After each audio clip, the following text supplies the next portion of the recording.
마태복음 3장 1절에서부터 3절까지 봉독하겠습니다.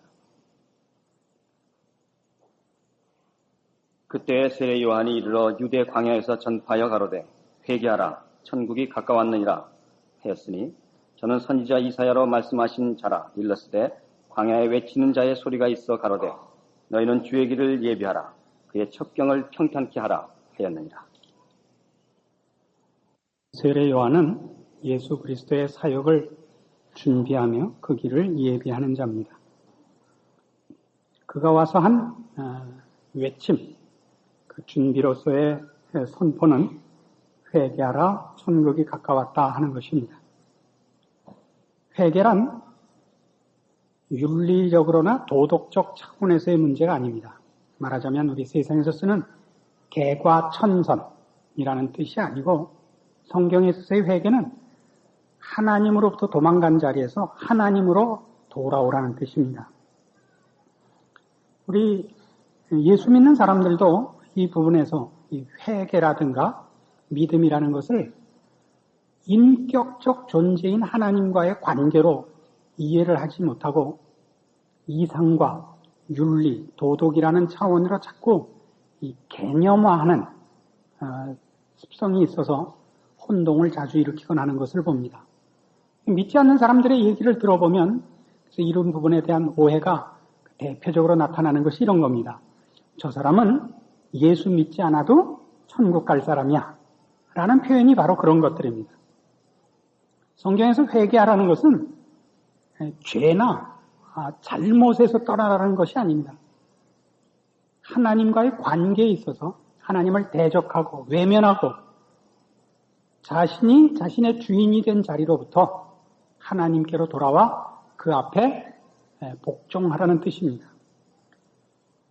이사야 55장에 가시면 이 문제에 대한 성경의 대표적인 표현을 만날 수 있습니다.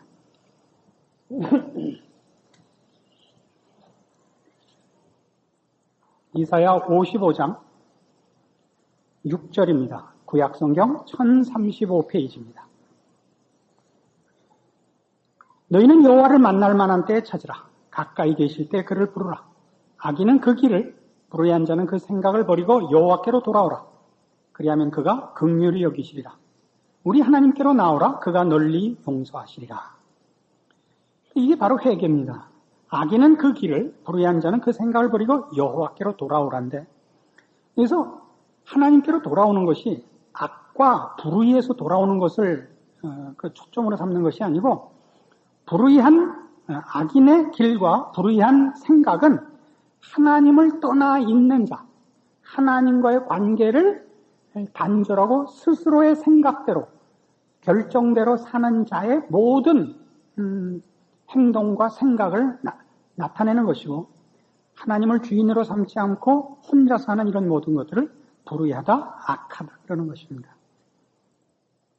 이것을 같은 이사야 53장에서는 우리 모두 하나님을 외면하고 죄인된 인간의 모습을 이런 식으로 표현하여 더 우리에게 그 개념을 분명히 해주기도 합니다. 53장 6절 우리는 다 양 같아서 그릇 행하여 각기 제 길로 갔다 이겁니다. 그러니까 우리의 죄가 뭐냐? 하나님을 떠나서 각각 자기 인생과 존재를 자기가 주장하기 시작한 것입니다. 로마서 1장 28절에 의하면 이 부분을 우리가 죄인된 그 표현으로서 사람들이 죄인된 그 현상, 모습을 이렇게 묘사합니다. 마음에 하나님 두기를 싫어한다. 이렇게 표현하고 있습니다. 같은 이사야 1장에 가시면 그래서 이사야 선지자를 통하여 하나님이 이스라엘 백성의 죄를 꾸짖으실 때 그 표현도 동일한 맥락 속에서 표현되고 있습니다. 이사야 1장 2절 하늘이여 들으라 땅이여 귀를 기울이라 여호와께서 말씀하시기를 내가 자식을 양육하였거늘 그들이 나를 거역하였도다. 소는 그 임자를 알고 나귀는 주인의 구유를 알건만은 이스라엘은 알지 못하고 나의 백성은 깨닫지 못하는도다 라고 한탄하시며 구중을 하십니다. 그런 차원에서 지금 세례 요한이 등장하여 회개하라 천국이 가까웠느니라 하는 말씀은 우리에게 하나님을 버리고 잊고 외면하고 자기 마음대로 사는 우리의 죄인된 위치를 각성케 하고 돌이켜 하나님께 돌아오는 결단을 촉구하는 것으로 분명합니다. 그런데 지금 이 마태복음 3장에 등장한 세례 요한이 회개하라 천국이 가까웠느니라 라는 이 말은 그 뒤에 3절에 있는 바와 같이 저는 선지자 이사야로 말씀하신 자라 일렀으되 광야에 외치는 자의 소리가 있어 가로되 너희는 주의 길을 예비하라 그의 첩경을 평탄케 하라 한 이 일의 성취자요. 이사야의 예언된 이 말씀의 성취자요. 그가 외친 회개하라 천국이 가까웠느니라 라는 말은 주의 길을 예비하고 그의 첩경을 평탄케 하라는 내용을 뭐랄까요 대신한 같은 내용을 선포한 것이라 이렇게 적고 있습니다. 이건 이사야 40장의 예언입니다. 찾아가 보십시오. 구약 성경으로 돌아오셔서 1012페이지 이사야 40장 1절입니다. 너희 하나님이 가라사대 너희는 위로하라 내 백성을 위로하라 너희는 정다이 예루살렘에 말하며 그것에게 외쳐 구하라 그 복역의 때가 끝났고 그 죄악의 사함을 입었느니라 그 모든 죄를 인하여 여호와의 손에서 배나 받았느니라 할지니라 외치는 자의 소리요 가로되 너희는 광야에서 여호와의 길을 예비하라 사막에서 우리 하나님의 대로를 평탄케 하라 골짜기마다 도두어지며 산마다 작은 산마다 낮아지며 고르지 않은 것이 평탄케 되며 험한 것이 평지가 될 것이요 여호와의 영광이 나타나고 모든 육체가 그것을 함께 보리라 대저 여호와의 입이 말씀하셨느니라. 그래서 3절과 5절을 말하자면 지금 마태복음 3장에서 인용하고 그를 이렇게 축약해서 인용을 하면서 예언을 지금 성취하고 그 예언된 내용으로 예비자로 온 자가 지금 세례 요한이며 그가 외치는 것이 이 내용이다. 그렇게 말하고 있는 것입니다.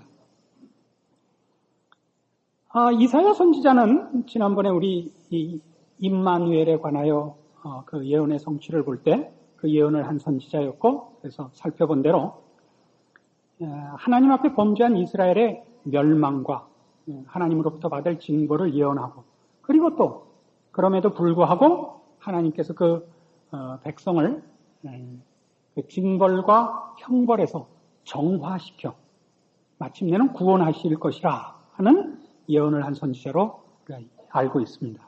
그래서 이사야도 1장에서 39장까지는 이스라엘의 죄를 지적하고 그로 인하여 필연적으로 초래케 될 하나님으로부터의 징벌을 예언합니다. 그리고 40장부터는 끝장까지 하나님께서 그의 백성을 어떻게 다시 정화시킨 후에 회복시키는가, 구원하시는가가 나타나 있고 그 첫 시작이 오늘 우리가 본 40장입니다. 그래서 이 3절에서 5절의 내용을 보면 너희는 광야에서 여호와의 길을 예비하라. 사막에서 우리 하나님의 대로를 평탄케 하랍니다. 이 광야라는 것은 무슨 경작을 하고 사람이 살만한 곳이 못 되는 것을 말합니다. 황야라 보통 그렇게도 얘기하죠. 사막이라 다 그렇습니다. 사람이 거기 집을 짓고 뭘 경작해서 살만한 곳이 아닌 곳입니다. 그렇다고 해서 그게 그냥 무슨 그 농산물을 심거나 무슨 가축을 키울 수 없고 그렇지만 이렇게 널따란 곳이 아니라 그 황야나 광야는 지형이 또 아주 복잡해서 여러 사람이 함께 걸어 다닐 만큼 넓은 데가 드물고 교통이 나쁜 그런 곳입니다. 여러분 팔레스타인의 그 광야를 한번 가보셔야 실감이 나겠습니다만은 만만치 않은 교통이 만만치 않은 곳입니다. 차가 다닐 수 없고 사람도 걸어 다니려면 완전히 등산 다니듯 해야 되는 곳입니다. 그걸 그 길을 닦고 고속도로를 건설하라 이겁니다. 왜요? 왜 그러라는 거죠? 하나님이 포로된 그의 백성을 찾아오시는 일에 너희 그러니까 광야와 사막이 방해놓지 마라. 이런 뜻입니다. 그렇죠? 포로된 이스라엘 백성을 찾아가시는 하나님의 길을 너희 준비해라. 그 앞에 순종해라. 길을 열어라. 그의 일하심에 감히 항거하지 마라. 이 뜻이라고요. 그러니까 다시 말하면 뭐냐면 하나님이 자기 백성을 찾아 나가시기 위하여 그 장애가 되는 그 모든 것들을 스스로 부수고 파괴하고 길을 만들어서라도 찾아가시겠다 그런 뜻이라고요. 이때는 역사적으로 이게 무슨 뜻이 되느냐 하면 이스라엘 백성을 포로로 잡아간 바벨론 그 뒤를 이어서 이스라엘을 계속 포로로 잡고 있었던 페르시아에 대한 말하자면 명령입니다. 그러니까 직접적인 이 예언에 해당되는 왕은 느부갓네살과 고레스일 것입니다. 너희 내 백성을 붙잡아가 그러니까 군사적 정치적 힘으로 이스라엘을 가서 격파하고 그 나라를 항복시키고 백성을 잡아간 거 아닙니까?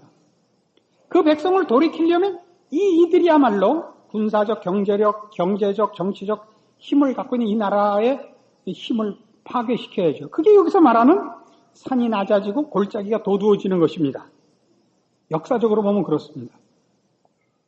근데 여기서도 하나 확인되는 것은 지금 이스라엘 백성 보고 너 잡혀간 데서 길 닦아서 돌아오라는 아니라 말입니다.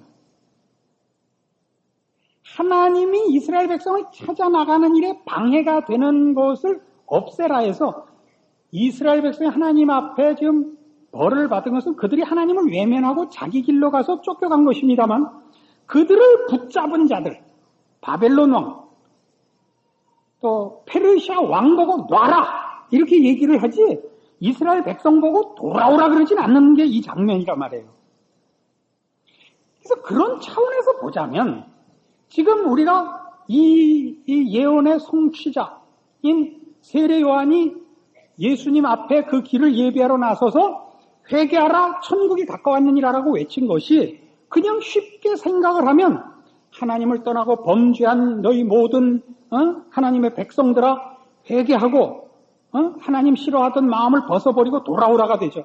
하나님과 우리가 화목하는데 방해가 되는 장애물, 하나님이 우리를 찾아오시는 일에 방해가 되는 것이 이사야식으로 보면 산골짜기고 골짜기고 산이었는데 그것이 역사적으로 등장했던 군사 정치적 차원의 한 국가였다면 지금 우리 신약적 차원에서 보자면 하나님을 떠나고 하나님을 싫어하는 우리의 영혼의 죄악이란 말이에요.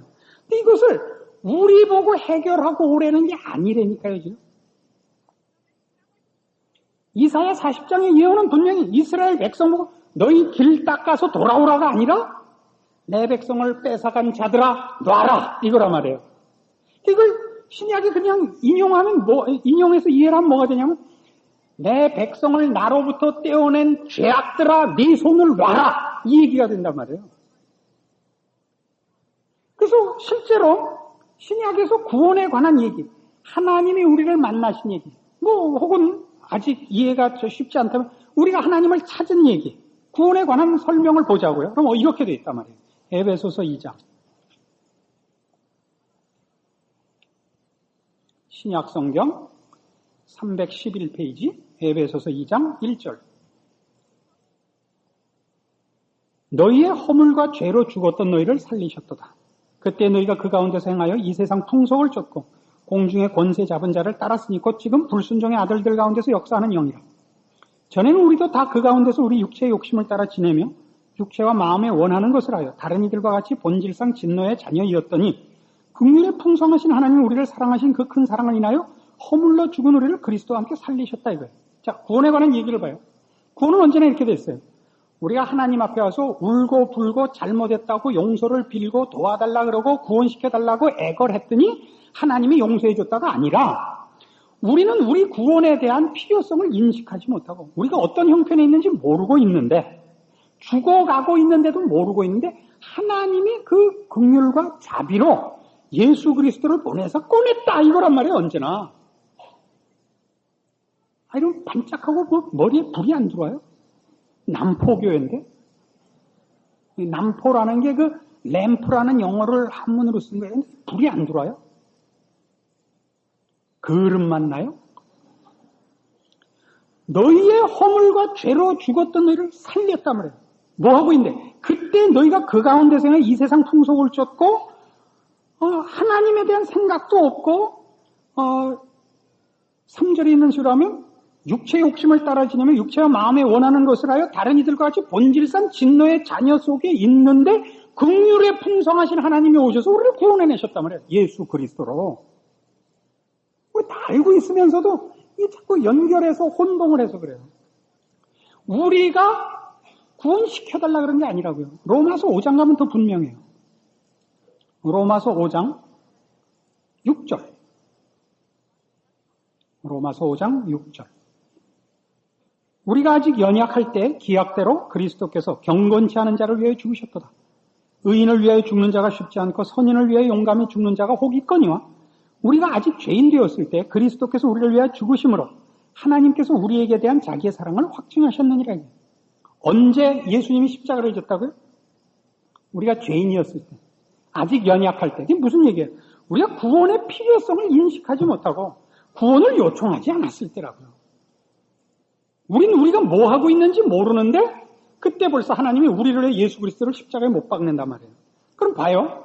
지금 세례 요한의 등장은 시기가 예수님이 십자가를 지시고 부활하신 다음에 등장하는 게 아니잖아요. 예수님이 십자가를 지셔서 우리 죄를 사하시고 구원을 이루시고 나서 그 다음에 세례 요한이 등장해서 자 이제 예수님이 우리를 위해 대신 죽으시고 우리 죄를 다 사하셨다. 너희들 이제 알아서 해라. 내가 믿으면 구원 얻고 안 믿으면 이제 끝이다. 그런 말이 맞아요. 그러니까 지금 세례 요한은 마태복음 몇 장에 등장한다고요? 3장에 등장한다고요. 마태복음 몇 장까지 있다고요? 찾아봐야 한다고요. 28장까지 있다. 시작이라고요. 이 서두에서 마태라는 저자가 무엇부터 시작했다 그랬죠? 예수는 누구신가요, 지금? 그 길을 예비하러 오는 거예요, 세례 요한도. 예수님이 왜 오셨는가? 예수님이 누구신가 이제 설명할 거예요. 그 일을 위하여 왔지. 예수님이 하신 일을 놓고 이제 너희에게 마지막 선택이 있을 뿐이다라는 입장에 있지 않다고요. 그런데도 표현이 회개하라 천국이 가까웠느니라 이렇게 등장하는 바람에 우리는 이미 여기서 결론 다음에 복음서가 다 끝나고 난 다음에 나와야 되는 권유를 이 앞에 땡긴단 말이에요. 먼저 회개해야 된다죠. 이 말을 쓰는 것은 굉장히 어려워요. 이렇게 만만한 것이 아닙니다. 당연히 회개해야 됩니다. 그러나 구원은 언제나 우리의 회심이 우선이 아니라 하나님이 우리를 찾아와서 결과되더라는 사실입니다. 우리는 다 양 같아서 제 길로 갔습니다. 우리는 죄인이 되어 흑암 가운데서 불순종의 아들로 살고 있습니다. 우리가 누군지 모릅니다. 우리가 어떤 처지에 있는지를 모르고 우리의 운명도 모르고 관심도 없습니다. 그때 예수 그리스도가 오십니다. 그러니까 성경이 하고 싶은 건 이겁니다. 성경이 얘기하고 싶은 것은 세례 요한을 등장시켜서 인간이라는 존재에게 교훈이 필요한 것이 아니라는 걸 확인시키는 겁니다. 우리가 선택하고 깨우쳐서 기독교 신앙을 가진 것이 아니라 우리는 죽은 자라니까요. 우리는 본성적으로 하나님을 싫어하고 자기가 왕인 존재라고요. 그리고 그것이 영원한 형벌의 길이라는 것을 모르고 있다고요. 하나님이 이 우리를 찾아오셔서 우리를 고치셨다고요. 그래서 구약 내내 설명하셨어요. 이스라엘 백성을 샘플로 해서. 그리고 신약에 이르러 그 아들 예수 그리스도를 보내서 지금 우리를 구원하시는 거예요. 그래서 세례 요한은 어떤 존재냐 하면 와서 이렇게 마지막 그 결단을 촉구하는 자로 임하는 것이 아닙니다. 그 최후의 경고자가 아니에요. 그는 예수 그리스도의 길을 예비하는 자로 오는데 예수 그리스도의 길이라는 건 뭐냐면 우리 쉽게 아는 대로 십자가 지는 길입니다. 근데 그 예수 그리스도께서 십자가를 지신다는 것은 우리의 죄를 사하기 위해서인데 우리의 죄를 사하기 위해서라는 것이 어떤 의미를 갖느냐를 한 번 더 살펴볼 필요가 있습니다. 마태복음 11장 7절에 가시면 마태복음 11장 7절에 세례 요한에 대한 이스라엘 백성들, 당시 이스라엘 백성들의 그 견해와 이해가 그저 이제 통일이 되지 않고 있는 중에 예수님께서 제자들에게 세례 요한이 누구냐 하는 것을 설명하는 부분이 나옵니다. 11장 7절. 저희가 떠나면 예수께서 무리에게 요한에 대하여 말씀하시되 너희가 무엇을 보려고 광야에 나갔더냐? 바람에 흔들리는 갈대냐? 그러면 너희가 무엇을 보려고 나갔더냐? 부드러운 옷 입은 사람이냐? 부드러운 옷을 입은 자들은 왕궁에 있느니라. 그러면 너희가 어찌하여 나갔더냐? 선지자를 보려더냐? 옳다. 내가 너희에게 이르노니 선지자보다도 나은 자니라. 기록된 바 보라, 내가 내 사자를 네 앞에 보내노니 저가 네 길을 네 앞에 예비하리라 하신 것이 이 사람에 대한 말씀이다. 내가 진실로 너에게 말하노니 여자가 낳은 자 중에 세례 요한보다 큰 이가 일어남이 없도다. 그러나 천국에서는 극히 작은 자라도 저보다 크니라. 세례 요한의 때부터 지금까지 천국은 침노를 당하나니 침노하는 자는 빼앗느니라. 모든 선지자와 및 율법에 예언한 것이 요한까지니 만일 너희가 즐겨 받을진대 오리라 한 엘리야가 곧 이 사람이니라. 세례 요한은 엘리야라는 것입니다. 엘리야의 환생이라는 것인데 이 예언은 말라기서 4장에 나오는 예언입니다. 마태복음 바로 앞이 구약 마지막 책인 말라기입니다. 말라기 4장 찾아보고 이어서 연결해서 설명을 합시다. 말라기서 4장 4절.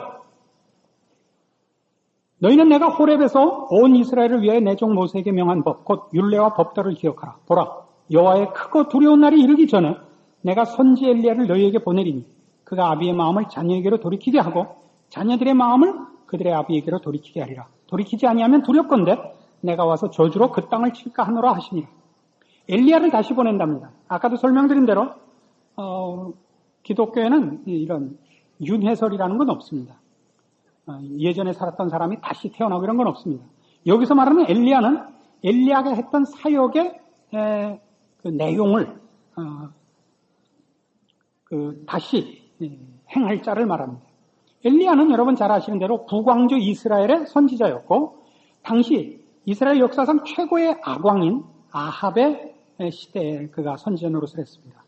아합은 그 아내 되는 이세벨의 꼬임과 또 본인의 무능함과 죄악됨으로도 말미암아서 이스라엘 온 백성들로 하여금 하나님을 버리고 우상을 섬기게 한 자입니다. 그래서 하나님께서 이스라엘에 3년 반 동안 비가 내리지 않게 해서 큰 그 고통을 당하지만 이스라엘 백성은 항복하지 않습니다. 그때 이 이스라엘을 위하여 기도하고 또 하나님 앞에 이스라엘을 회개케 하는 중재자로서 존재한 자가 엘리야인 것입니다. 갈멜산 전투를 통하여 진정한 하나님이 누구신가를 백성들에게 알리고 하나님 앞에 불순종한 악한 자들을 멸하며 우상을 파괴하는 그 일을 맡습니다. 그래서 그가 하는 일이 뭐냐 그러면 하나님의 심판을 선포하는 것이 아니라 여기 있는 대로 아비의 마음을 자녀에게로 돌이키게 하는 거예요. 엘리야가 있어서 하나님이 이스라엘을 안 버리게 하는 거예요. 말하자면 안 버리기 위하여 엘리야를 세운 것이죠. 말하자면 그렇단 말이죠. 그래서 엘리야가 와서 할 일이 뭐냐? 우리로 하여금 자식의 마음을 아비에게 돌이키게 하는 것 이전에 아비의 마음을 자식에게 돌이키게 하는 거예요. 그러니까 이 예수 그리스도가 오셔서 하는 일이 뭐냐? 그러면 그 앞에 예비하는 자 엘리야가 서서 말하자면 이 세례 요한이 서서 이 예수는 우리가 이 예수를 믿고 구원 얻는 마지막 방법이다. 유일한 방법이다. 설명 이전에 하나님이 그 사랑하는 백성을 놓지 않고 그 약속대로 기억고 얻어내기 위하여 하나님께서 우리를 구원하러 보내신 손길이다. 이 얘기란 말이에요.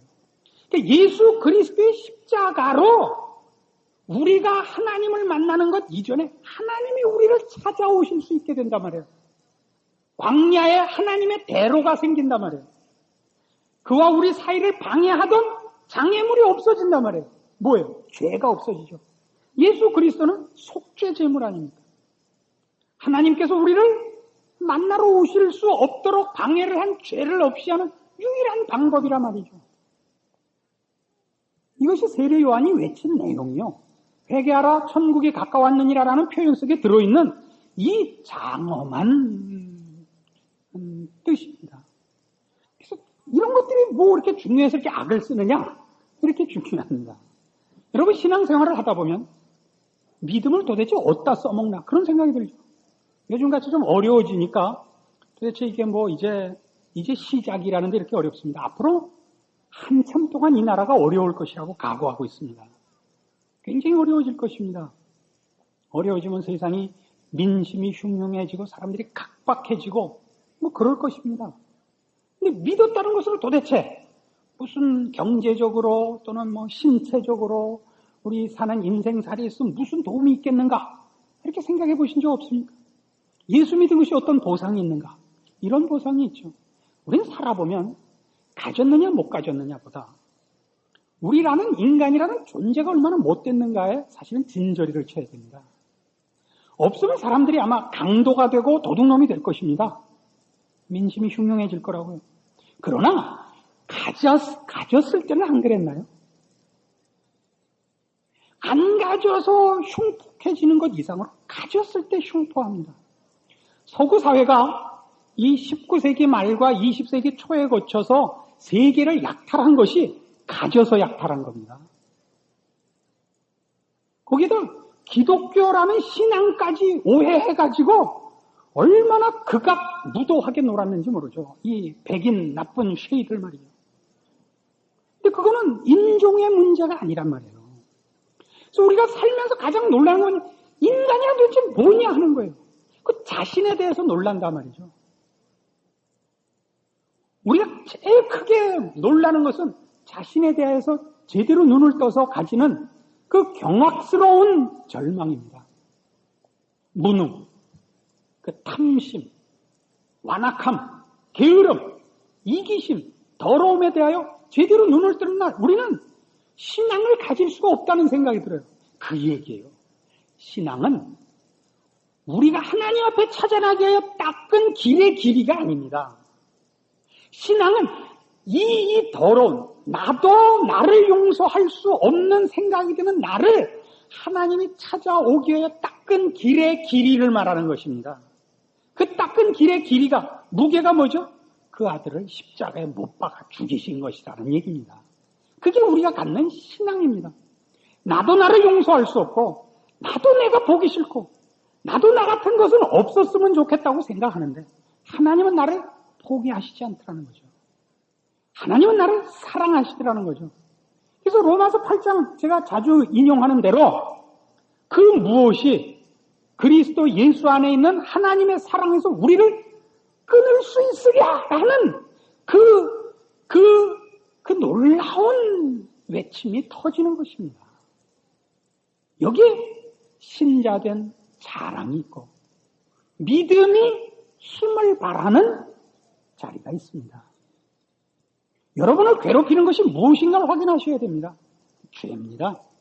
돈이 아닙니다. 건강이 아닙니다. 형통이 아닙니다. 인간답지 못한 거룩과 경건에 대하여 전혀 관심이 없고 그 반대로만 가는 우리 된 모습에 대한 제대로 된 인식으로 말미암는 절망입니다. 그 절망을 유일하게 벗어나게 해주고 해결케 해주는 것 바로 이 신앙입니다. 뭐요? 내가 하나님을 붙잡은 것이 아니라 하나님이 나를 붙잡았다는 사실, 나를 이 지옥 끝까지 쫓아와서 끌어내셨다는 사실입니다.